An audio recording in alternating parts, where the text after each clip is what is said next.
Bienvenidos a todos, yo soy Cata Lucena, estoy muy contenta de poder tenerlos acá para la charla de TDD con Maximiliano Contieri.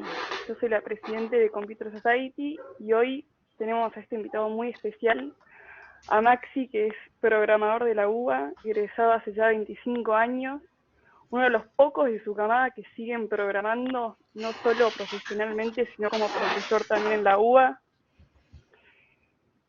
Autodescrito como un inquieto y no obsesionado con todo lo que es la programación, hoy nos cuenta una charla que ya tiene bien aceitada sobre TDD. Pero igual, Maxi, te voy a dejar que te presentes vos también, que te vas a poder presentar mejor que yo. Dale, buenísimo. Bueno, voy a empezar a compartir la pantalla. Supongo que esperamos un poquito, se toma su tiempo. Is sharing your screen. Ahí está. Bueno, supongo que todos están viendo mi pantalla. Así que lo único que falta es que la vea yo. Para eso voy a entrar acá. Bueno, arranquemos entonces.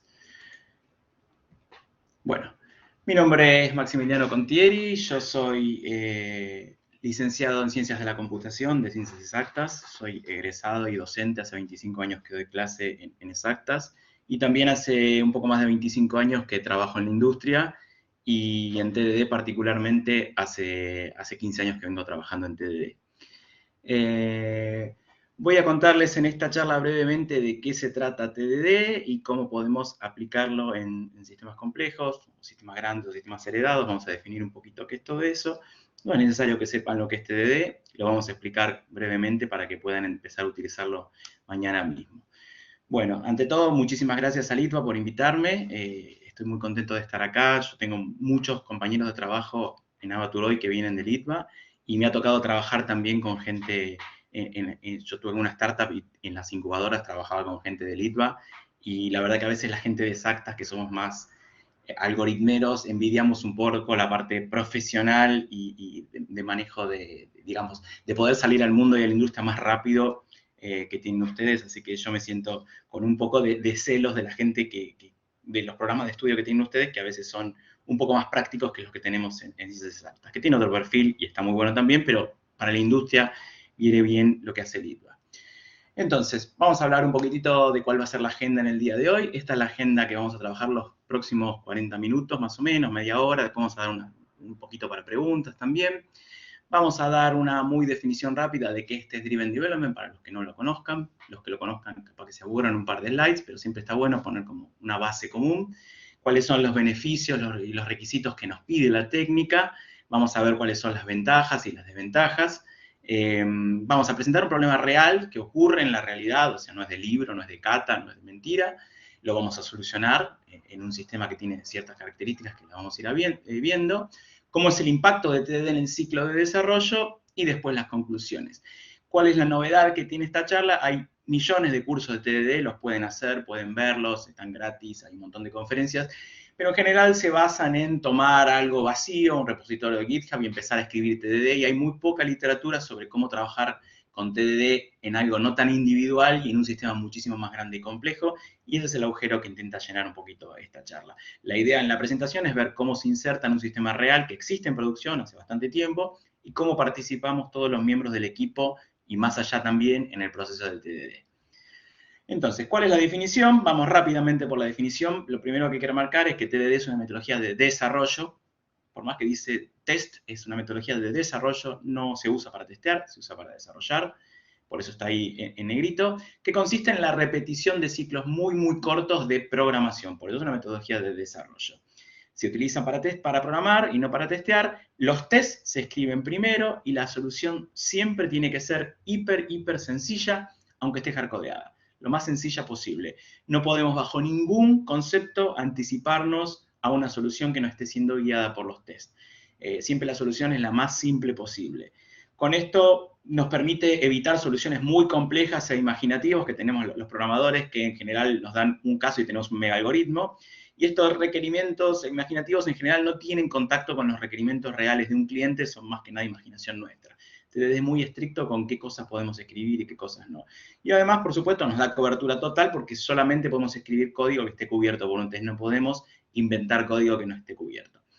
Está en general opuesta al desarrollo de software tradicional que permite agregar código que no podría cumplir con requerimientos funcionales concretos. O sea, por las dudas agrego esto y pienso, bueno, no existe esto acá. La técnica fue creada por Ken Beck en 2003. Hoy se usa en un montón de lugares en el mundo, casi todo, en la industria se usa en muchos lugares.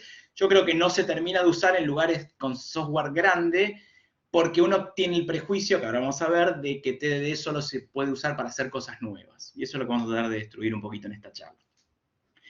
¿Cuál es el ciclo de desarrollo? Bueno, el ciclo es bastante conocido, igual lo repito por si alguna vez alguno no conoce TDD. Lo primero que tenemos que hacer es agregar un test. Y el test siempre tiene que fallar. Nos tiene que dar un comportamiento y ese comportamiento tiene que no ser conformado por el software que tenemos desarrollado. Luego corremos los tests para corregir lo que acabamos de romper o lo que acabamos de agregar, mejor dicho. Tenemos que escribir la solución más simple posible para que el test pase. Y opcionalmente, como paso adicional, podríamos llegar a refactorizar el código cuando vemos que hay un code-smell o apesta. Y como regla, nunca hacer paso 1, o sea, agregar un test, y paso 4, refactorizar al mismo tiempo.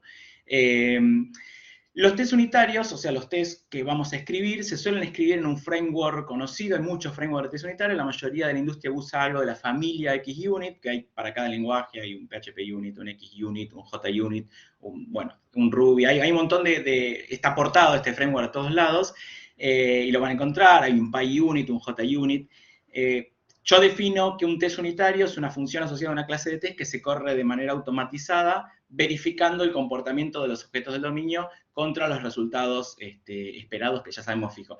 Esta es la definición que tomamos de un test unitario, por si nunca vieron. Supongo que las personas de informática alguna vez habrán visto un test unitario, pero por si no lo vieron, más o menos con eso nos agarramos.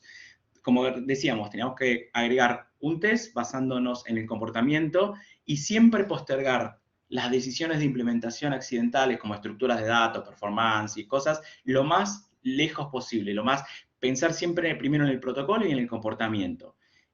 Opcionalmente, en el paso 4 podríamos llegar a cambiar algunas cosas que nos parezcan mejores, pero ya tenemos la cobertura.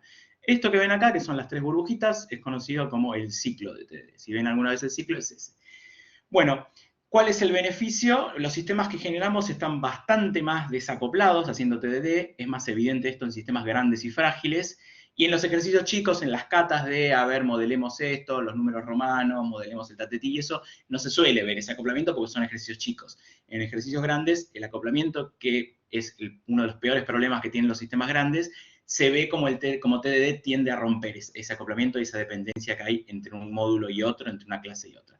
Tenemos más cobertura, los pasos son mucho más pequeños y evitamos hacer optimizaciones prematuras de esas que nos encanta. ¿Y qué tal si meto acá una estructura? Tratamos de no hacerlo lo más posible hasta que no haya más remedio. Entonces, tenemos mayor cobertura, separamos los casos normales contra los casos de error, tenemos feedback inmediato, si rompemos algo nos damos cuenta enseguida, y hacemos siempre lo que se llaman baby steps, pequeños cambios que siempre nos hacen tener todo el tiempo los test corriendo. Más beneficio que tenemos, bueno, además de que los sistemas están más desacoplados, podemos aislar más rápidamente una falla, encontrar que hay un solo test que nos dice, che, falló algo, y no 27.000 tests que se rompieron. Nos ayuda a hacer un poco más de debugging en vez de estar haciendo logs y revisar en stacks qué pasó. Nos da alegría del semáforo verde, de que todo el tiempo vemos que los test están siempre verdes, porque los cambios que se rompen son muy chiquitos y duran muy poco tiempo, entonces todo el tiempo vemos como que el sistema está haciendo lo que queremos que haga.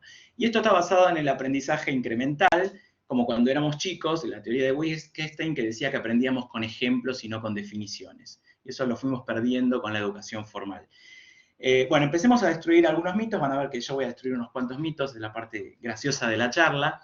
El primer mito es que TDD no garantiza buenos diseños. O sea, si vos querés tener buenos diseños, tenés que tener buenos diseñadores. Entonces, es mentira que haciendo TDD uno genera excelentes diseños de software. El buen diseño va a estar dado por gente que hace buenos diseños. TDD desalienta algunas prácticas que pueden ir contra el buen diseño, pero yo he visto sistemas pésimos hechos con TDD porque no hicieron especialmente el paso 4, el de refactorizar, ¿no? Entonces, el primer mito es que no alcanza solamente con TDD para tener buenos diseños. ¿Qué nos pide TDD? Bueno, lo único que nos pide es la primera frase, que parece inofensiva, pero es muy fuerte. Los tests tienen que estar en control completo. ¿Qué significa control completo? Bueno, no podemos tener ningún vicio de programación. No podemos tener globales, no podemos tener singletons, no podemos tener configs, no podemos tener base de datos, no podemos tener caches, no podemos tener llamadas externas a las API, ningún tipo de efecto secundario que no podamos controlar, porque eso haría que el test a veces funcione de una manera y otra vez, como no lo controlamos, de otra. Entonces, todas esas malas prácticas de diseño, por lo menos en diseño unitario, todos sabemos que la base de datos no es mala práctica, deberían estar lejos de los tests. ¿Está bien? Nos van a ayudar a detectar esas fuentes de acoplamiento cuando vemos que algo no está en nuestro control y poder llevarlos a un código más limpio, desacoplándolo con alguna técnica de inyección de dependencias o de referencias o de moqueo, después lo vemos cómo. Entonces, cuando nos llevan al código más limpio, buscamos resolver siempre primero problemas esenciales, que es la lógica del negocio, qué quiere el cliente que se haga, y patear para adelante los problemas accidentales de los que nos enamoramos los programadores. Uy, acá voy a meter esto, uy, acá voy a hacer un caché, uy, acá voy a poner una base de datos. Esos problemas se patean para el final. Siempre el comportamiento es nuestro driver. Y además lo vamos a tener encapsulado, los problemas accidentales, en un lugar cortito como bajo control. Para resolver estos problemas de acoplamiento existen un montón de herramientas, porque el acoplamiento lo vamos a tener que tener de alguna manera, pero no en los tests. Entonces, usando algún tipo de doubles, mocks, stubs, fake objects, spies, hay un montón de herramientas que nos ayudan a lidiar con este acoplamiento. Entonces, el otro mito es que no se puede utilizar TDD en sistemas acoplados. Dicen, no, bueno, perdón, pero el sistema ya está, ya tengo una base de datos, ya tengo esto, no puedo, tenemos que sí o sí, no se puede hacer TDD porque tenemos una base de datos. Bueno, es mentira eso, hoy vamos a hacer TDD con una base de datos. Ese es otro mito que nos impide entrar en TDD, como diciendo hay demasiadas barreras, y eso es lo que quiero destruir. Bueno, mucha sanata, mucho texto, mucho diálogo. Vamos a ver un poquito porque la charla de hoy se basa en un ejemplo real de producción de un sistema real. Entonces, les presento un ejemplo real. Tenemos que un sistema de verdad, un sistema de reserva de tickets para streaming durante el COVID, no sé si les suena. Y lo que pasó es que una empresa tuvo que salir a hacer un sistema de reservas con estos prerequisitos.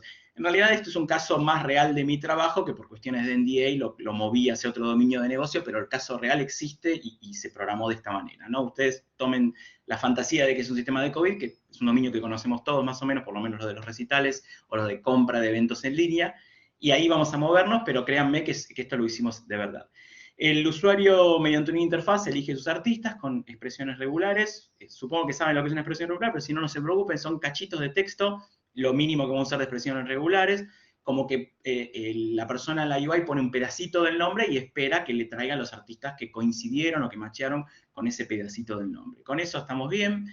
Lo que termina ocurriendo es que bajo cierta arquitectura las expresiones por pedacitos de nombre suelen ser pocos performantes en algún tipo de base de datos. Por ejemplo, las bases de datos relacionales con algún tipo de indexing no andan bien. Entonces tenemos como que atacar el problema porque nuestros benchmarks detectaron que en producción podríamos introducir algunas mejoras en vez de usar esas expresiones regulares, y entonces lo que tenemos que tomar es mejorar esos casos de uso. El otro mito que estamos destruyendo es que no se puede utilizar TDD para mejorar la performance. Vamos a mejorar la performance usando TDD. Tenemos una consulta en la base de datos, por ejemplo. Nuestro sistema genera este tipo de consultas de manera dinámica, o sea, no está hardcodeada la consulta. Si no saben lo que es SQL, yo asumo que saben SQL, pero si no piensen en expresiones regulares, si no piensen como buscame estos pedacitos de texto en una base de datos o en un repositorio, lo que sea.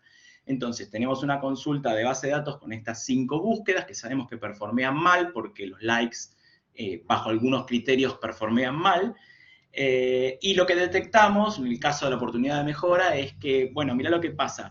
Tenemos redundancia. ¿Por qué? Por una cuestión de inclusión de strings. La segunda, el segundo valor, o sea, la segunda sentencia está representada por la tercera, la quinta por la cuarta, con lo cual le estamos dando trabajo al motor medio al cohete, ¿no? Podríamos mejorarlo. Nuestro motor no es muy inteligente y no se da cuenta de estas cosas y va y hace las búsquedas con su plan de ejecución sin darle cuenta de eso. Pero lo único que tenemos que hacer, el único problema que tenemos que resolver es transformar la sentencia anterior en esta sentencia, que es la misma sentencia, digamos, funcionalmente, es más performante y semánticamente igual. Y esto es lo único que tenemos que resolver, que no es poco, porque una base grande puede traer mejoras muy importantes. Entonces, empecemos con TDD. Bueno, empezamos a ver código. No se preocupen, esto está hecho en PHP, pero yo siempre a veces lo doy en JavaScript, a veces lo doy en otro lenguaje.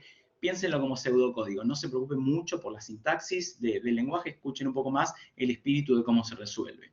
TDD arranca el ciclo pidiéndonos que creemos un caso. Es lo primero que tenemos que hacer, es crear un caso.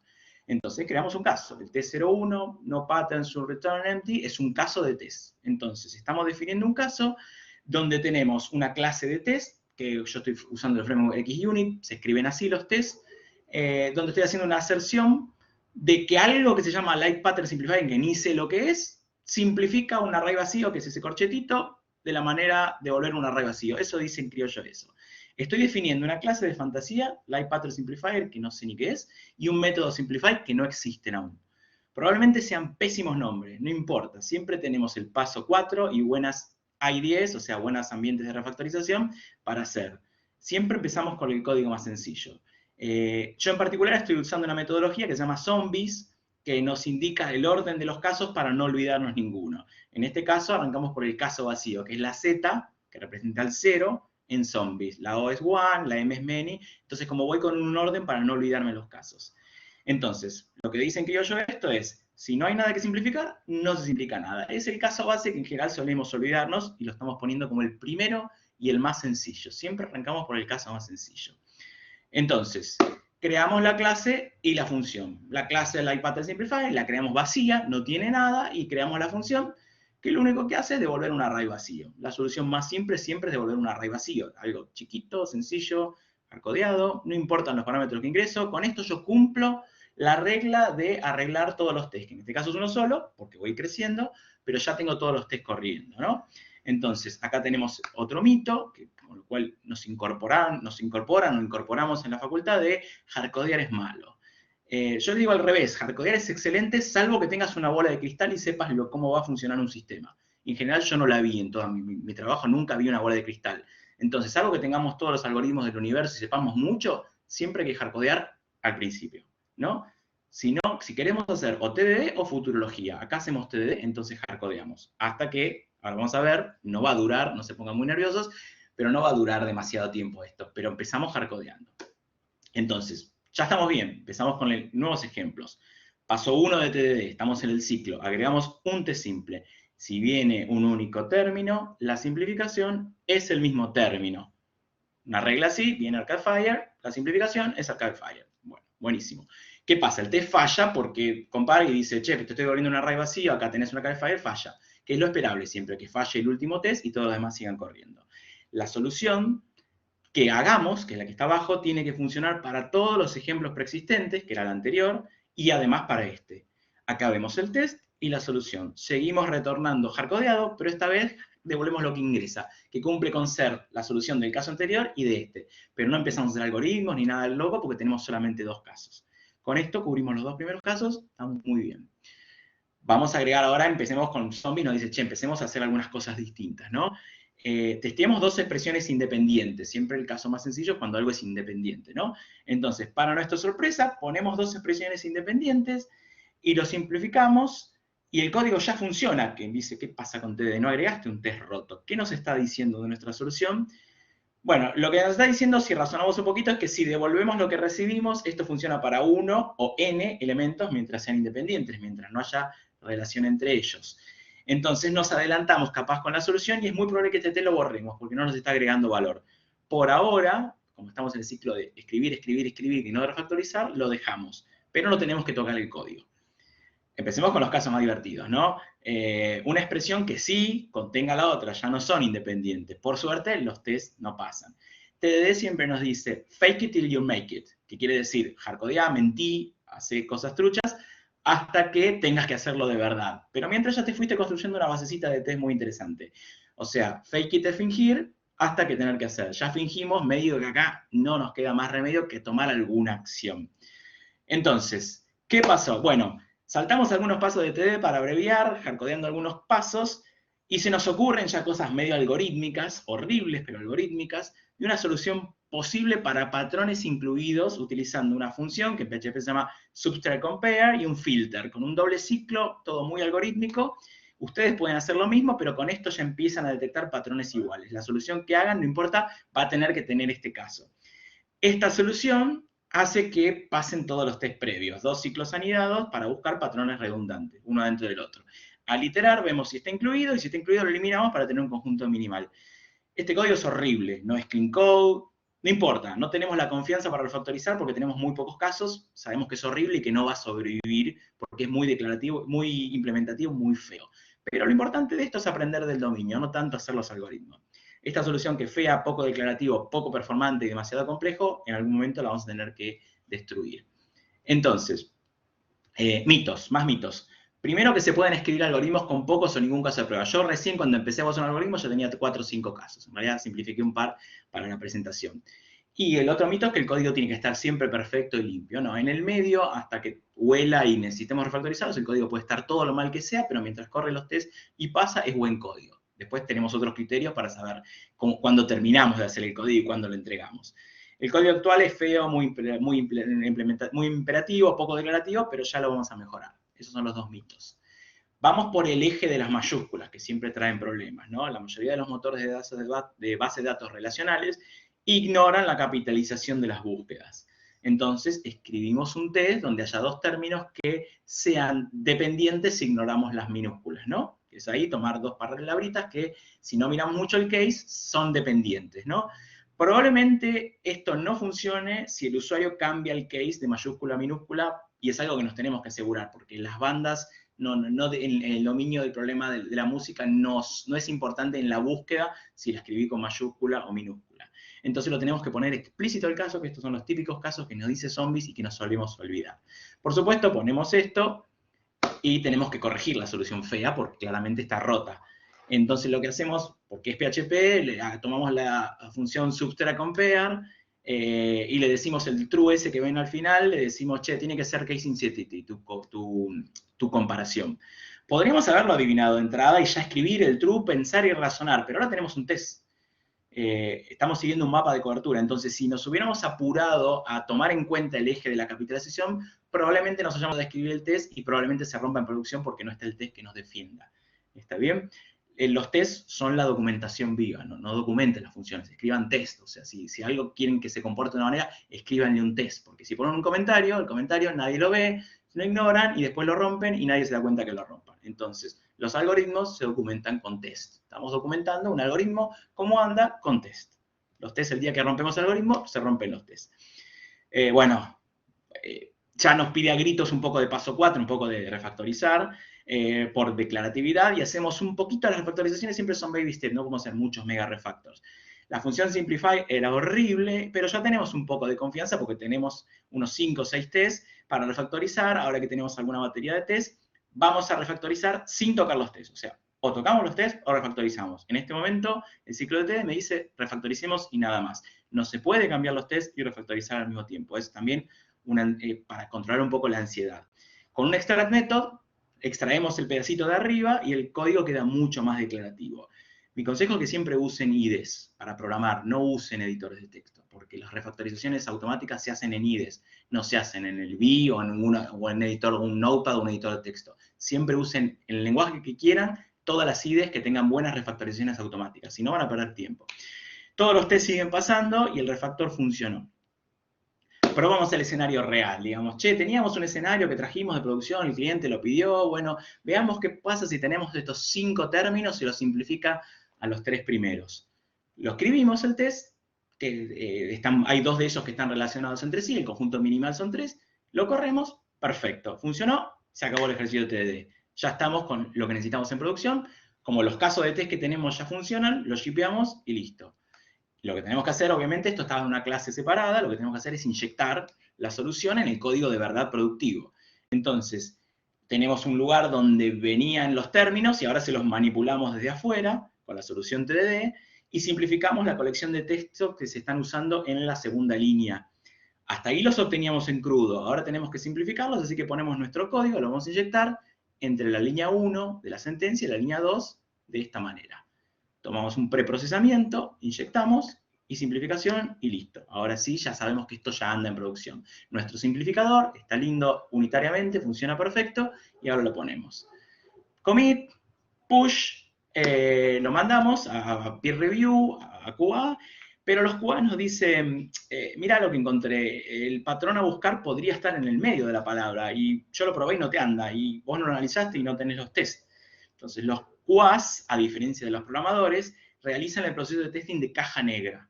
complementan y no reemplazan a TDD. El que les diga, con TDD no hay QAS, no sabe nada de calidad. O sea, la mirada que tienen los QAS es muy diferente a la que tienen los programadores en general. Primero porque lo miran en caja negra. Entonces vienen y nos dicen, che, tomamos en cuenta esto. Bueno, los QAS están participando en el proceso de TDD, con lo cual el desarrollo de software ya sabemos que no es una actividad individual, y TDD tampoco es una actividad individual, porque se suele ver como una actividad del programador solo y haciendo las cosas y escribiendo sus tests y pusheando, y la verdad es que no funciona así. El otro mito que ya lo deben saber es que los requerimientos no están congelados, porque los QAs nos dicen, existe este caso, y nosotros ahí validamos con el product owner o con el cliente con C, y decimos, che, en el caso de que estuviera este patrón en el medio, ¿también lo querés simplificar? Y ahí el product owner nos va a decir, obvio, ¿no lo pensaste? Entonces los requerimientos no están congelados, se van moviendo, pero no importa porque tenemos los tests, y ahí los vamos congelando a medida que los aprendemos. En general no es que no los conocemos, sino que a medida que vamos iterando vamos descubriendo nuevos. Los tenemos que ir descubriendo. Entonces, el proceso de testing no se puede eliminar con TDD. El proceso de testing complementa TDD. Entonces, agregamos los 3 casos que buscan patrones en el medio y no solo al principio de los términos. Estos datos de prueba son sugeridos directo por los QAs, que ya no se mueven en el mundo de las bandas de música, sino que nos inventan con sus dominios y con sus cosas, y por eso no son dominios del streaming. Igual cumplen la función, así que los cargamos tal cual nos los brindan los QAs. Validamos la propuesta primero con los usuarios finales, a ver si cumple con la regla de negocio, que no sea solo un capricho de los QAs, en general suelen tener como ese olfato que los programadores no tenemos, y nos dice el product owner, sí, bueno, como ya les conté, pónganlo. Entonces ponemos los tests, 3 tests, porque ahí la combinación de los casos eran 3, pero podemos haberlo hecho de un paso, y entonces tenemos que modificar la solución. El código lo vamos a arreglar cambiando la función strPreCompare que buscaba solo al principio, una búsqueda de prefijos, por la función strIPOS, que es case insensitive. Fíjense que no podemos equivocarnos ahora con lo de sensitive porque tenemos un test que no nos va a dejar poner una mala función, y ponemos otra función que es un poquito mejor, que busca en el medio de la cadena. Por supuesto, a lo mejor la podríamos haber encontrado al principio, pero no es lo que TDD nos fue trayendo en general, y si lo hubiéramos encontrado al principio, no habríamos escrito los tests y no fallaría cuando sigamos haciéndole cambios. Con lo cual siempre está bueno ir descubriendo las cosas gradualmente. Estamos siempre dentro de nuestro simplificador. La llamada de afuera, la inyección del código no cambia. Lo que cambia es cómo funciona el simplificador. Ahora el simplificador, gracias a esto, como pasan los 3 tests que nos definen los QA, más todos los anteriores, va a poder hacer los cambios de buscar el patrón en el medio de la cadena, ¿no? Todo funciona, ahora sí, por fin, estábamos cansados, los QA nos frenaron el release, nos mandaron atrás el caso, tuvimos que hacerlo de vuelta, bueno, pero ya está.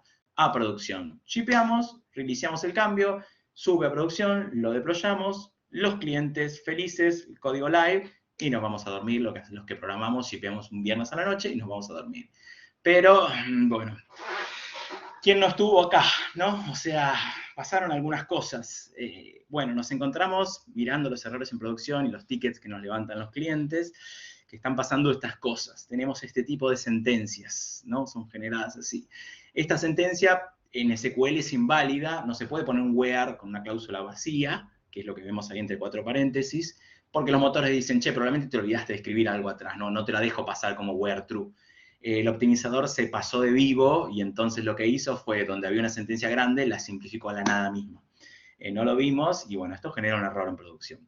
¿Qué pasa? Bueno, vamos a corregirlo, pero vamos a corregirlo TDD, nada de ir a emparchar el código, subir, fixear y listo. Todo TDD hay que laburarlo siempre, hay que ser como rígido de tener siempre la mentalidad TDD. Entonces, para corregir algo, tenemos que tocar código. Para tocar código, tenemos que escribir un test. El test tiene que estar roto y tiene que cubrir ese caso. Si no, no codeamos.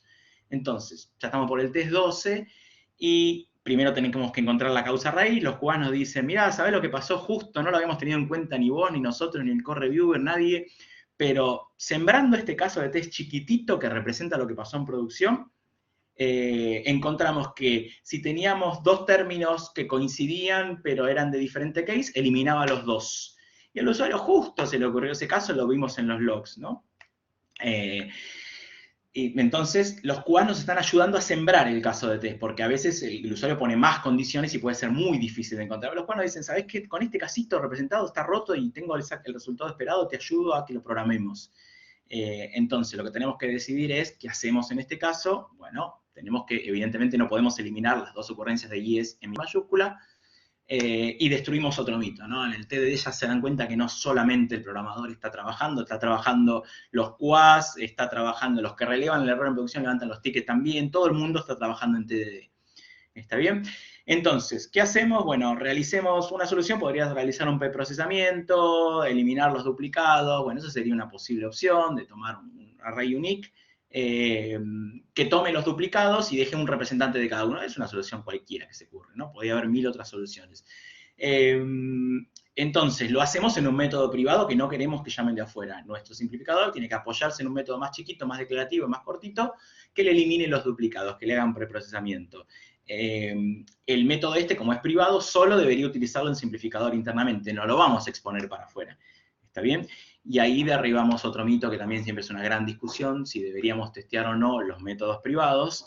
Cada vez que agregamos un método privado surge la duda, ¿los testeamos o no los testeamos? Bueno, la respuesta para todo está en el sitio que está ahí, ponen ahí su método, ponen su definición y les dice si tienen que testearlo o no. Así que alguna vez tienen alguna duda de si hay que testear o no métodos privados, la respuesta está en ese sitio.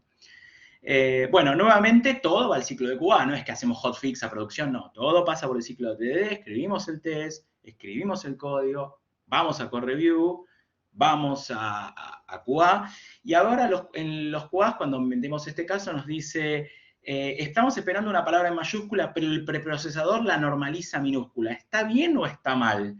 Y tenemos dos cambios de solución. O tomamos el error como algo aceptable en el dominio del problema, o hacemos una solución hipercompleja para determinar si nos quedamos con minúscula, con mayúscula, algo así. Entonces decimos, hay que tomar una decisión funcional. Las decisiones funcionales no la toma ni el programador ni el QA. Traemos al product owner o al cliente y le decimos, che, ¿te parece válido tomar este caso? Y nos dice, sí, está bien, para mí está bien, con que tomen uno de los dos alcanza, con lo cual el cliente también está participando en TDD. O sea, hasta el cliente nos ayuda a definir los casos, o el product owner o el que cumpla la definición funcional de los casos.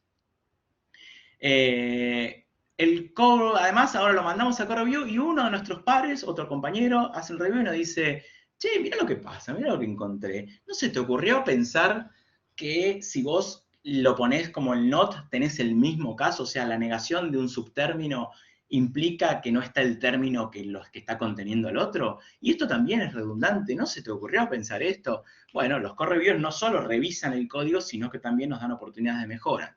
Nos dicen, che, algo que no tiene la palabra head, por supuesto que no tiene la palabra Radiohead. Estamos haciendo una optimización espejo de la anterior. ¿Podemos usar esta propiedad emergente que estamos aprendiendo del dominio del problema? Le decimos, para. Consultemos con el product owner, parece obvio, pero bueno, el productor nos dice, qué bueno, encontraron otra optimización de mejora. Bueno, genial. Pero los core reviewers también están participando en TDD. Todo el mundo, toda la empresa está trabajando en TDD. El simplificador es similar, solo hay que cambiar la llamada, pero el simplificador no cambia. Y modelar el caso positivo, que está en un lugar del SQL, y el caso negativo, que está en otro. No hay que agregar ningún test, porque el simplificador funciona de la misma manera.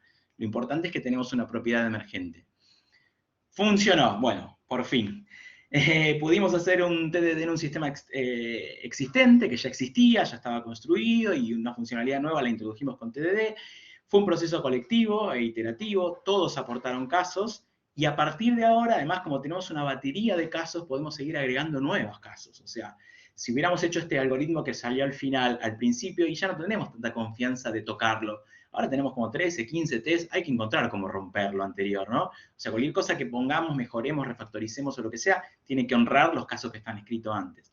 Las soluciones fueron siempre lo más simple posible, ¿no? Hasta que no tuvimos más remedio no se nos ocurrieron cuestiones muy imaginativas. Fuimos como muy estrictos con cubrir todos los casos y metimos los casos borde, que son los que nos soltemos soltear. Acá salteamos algunos números en la numeración de los test porque cuando los fuimos creando, como generamos esas redundancias, descubrimos que eran redundantes, entonces los borramos, y en el medio de como consecuencia además de lo que fuimos aprendiendo, derribamos un montón de preconceptos de la industria y de la ingeniería de software sobre el trabajo solo, sobre TDD en sistemas existentes, sobre TDD para la performance y demás. Así que bueno, ¿qué queda como trabajo futuro? Bueno, yo no hablé de cómo usar, se los mencioné al principio, test doubles para desacoplar el sistema, porque yo lo fui como desacoplando, pero claramente tenía una base de datos y la tenía al costado. Bueno, hay formas de realizar con un test double esos desacoplamientos. Y lo otro que tienen es ya, con esto también tiramos un poco las excusas, ¿no? El que me dice, no, no puedo usar TDD porque mi empresa trabajo con esto y entonces ya existe. Bueno, si uno le encuentra la vuelta y tiene un mindset, tiene que empezar a usar TDD. TDD garpa muchísimo, tiene una curva de rendimiento un poco lenta al principio porque como que al principio no se ve, pero créanme que verde todo el tiempo uno le da mucha confianza y muchas ganas de corregir cosas y de tocar todo porque sabe que están los test que lo están respaldando y tiene todo cubierto, cosa que en un sistema grande no suele pasar en general. Entonces, TDD nos ayuda un poco a esa confianza para poder agregarle cosas a un sistema. Preguntas. Vamos a ver si pasamos a las preguntas o les dejo los datos.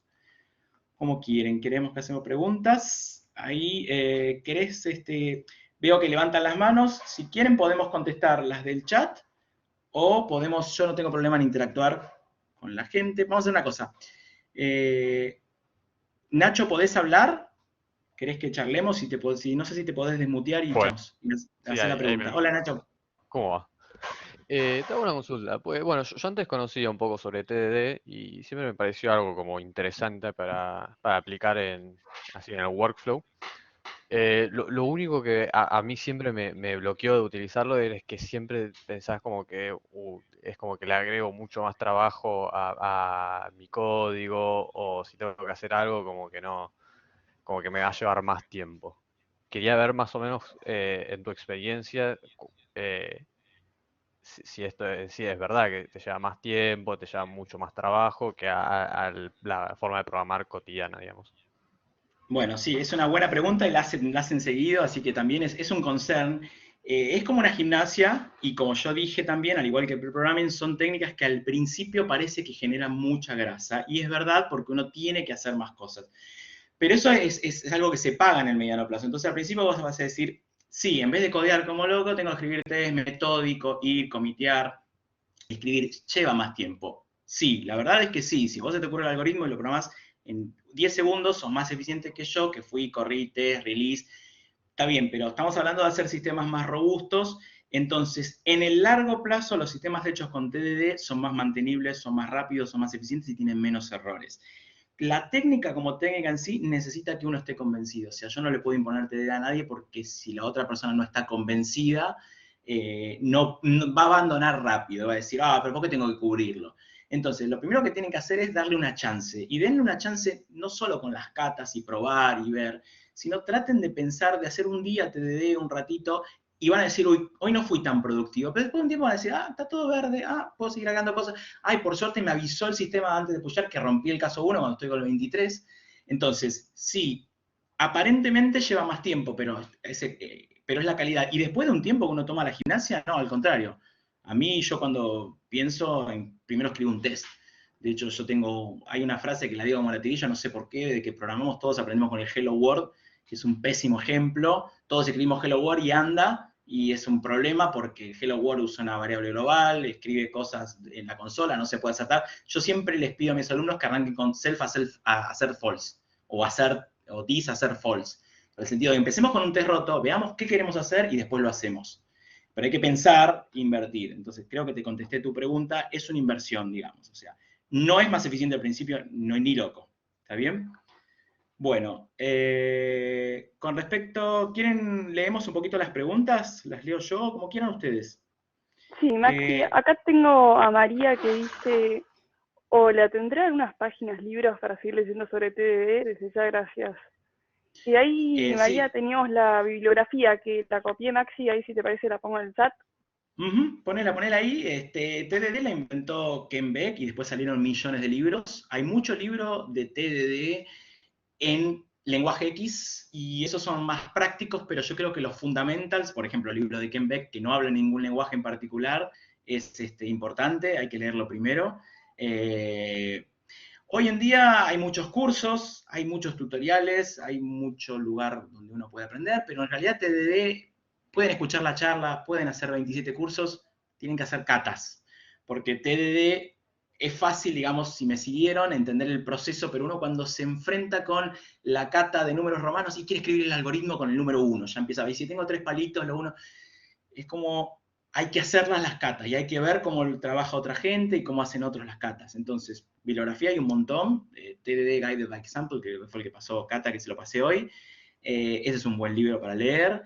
Otro libro que también recomiendo leer mucho, yo me baso mucho en un libro que habla de cómo trabajar con sistemas complejos, heredados o grandes, que es el libro de Working Effectively de Michael Phelps, que también lo veo ahí en el chat, se los pasé.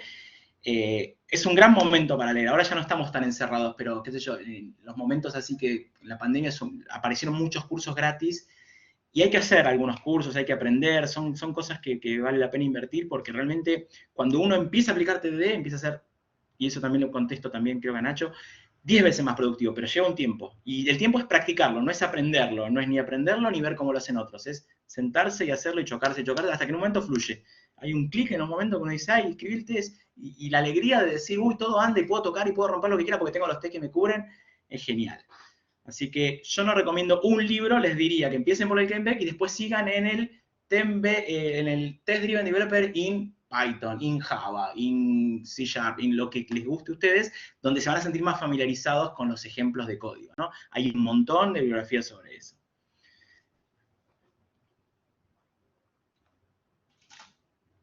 Hay casos en los que no usarías TDD. Uy, esa es una muy buena pregunta y no sé si es la respuesta. A ver, todo lo que es frontend, hasta hace poco era un poco difícil de testear.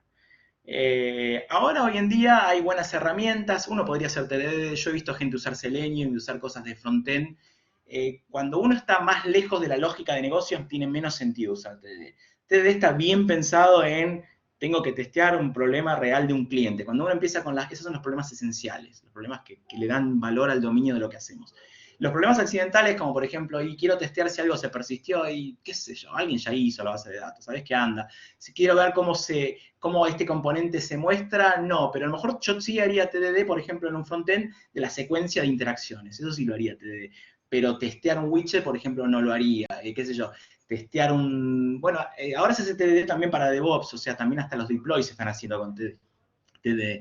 Entonces, yo lo iría viendo caso por caso. Hay lugares donde es muy fácil hacer TDD, como un problema de dominio del problema, y hay lugares que son más difíciles. Eso es medio como, es como una herramienta, es como un martillo, uno tiene que saber dónde usarlo y dónde no. Yo empezaría siempre por lo que son lo que está el core del sistema, o sea, no los bordes, los edges, que son las comunicaciones. Eso, las APIs, por ejemplo, es un candidatazo a TDD. Hay muchas herramientas como Cucumber o Behat que testean contra la API y es un lugar perfecto. Le voy agregando un payload, le voy agregando un field, porque es bien puro el negocio de lo que queremos resolver. Entonces yo empezaría por lo sencillo. Si quiero atacar TD y veamos un caso de un algoritmo de un cliente, siempre, esto es un algoritmo lo que vimos hoy, o sea, un proceso de negocios es un gran candidato para TD, porque nos solemos olvidar de los casos. Entonces si no arrancamos metódicamente, siempre en producción aparece el caso cero.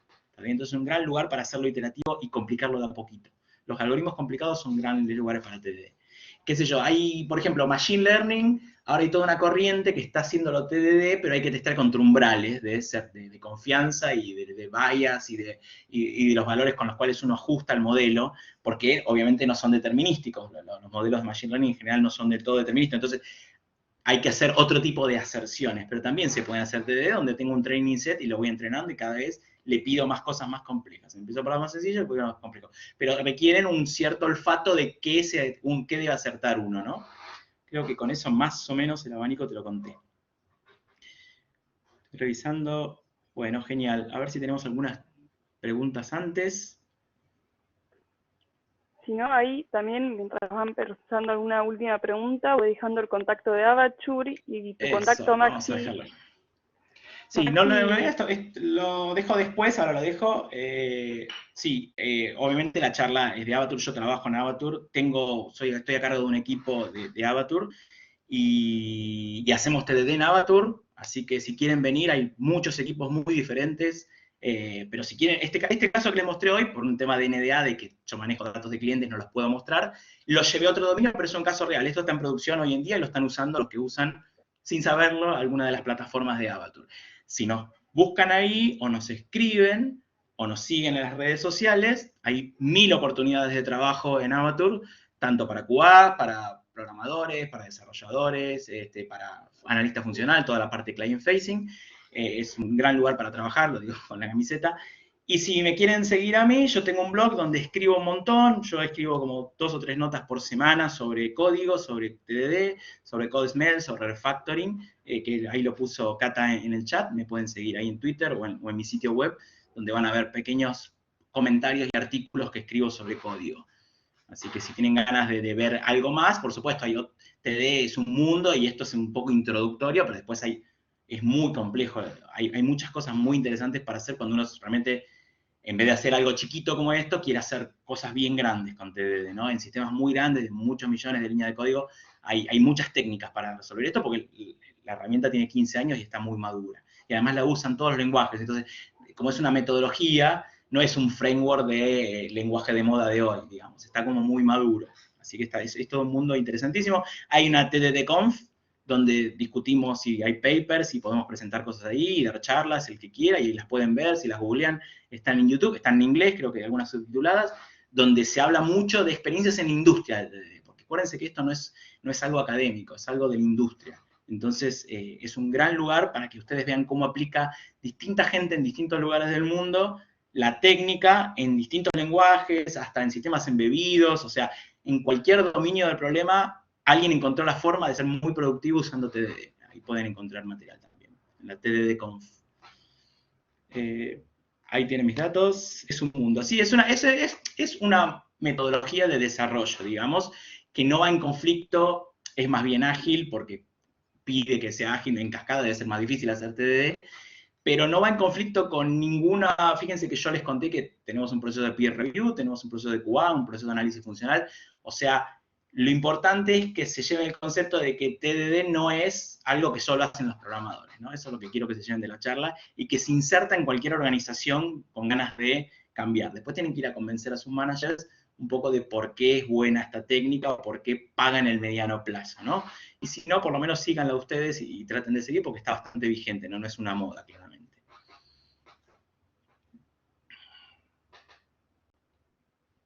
Bárbaro, Maxi. Entonces, bueno, si no hay más preguntas, vamos a ir cortando. Si no, ahí tienen el contacto de Maxi que... Me pueden escribir a mí o pueden escribir ahí a Careers.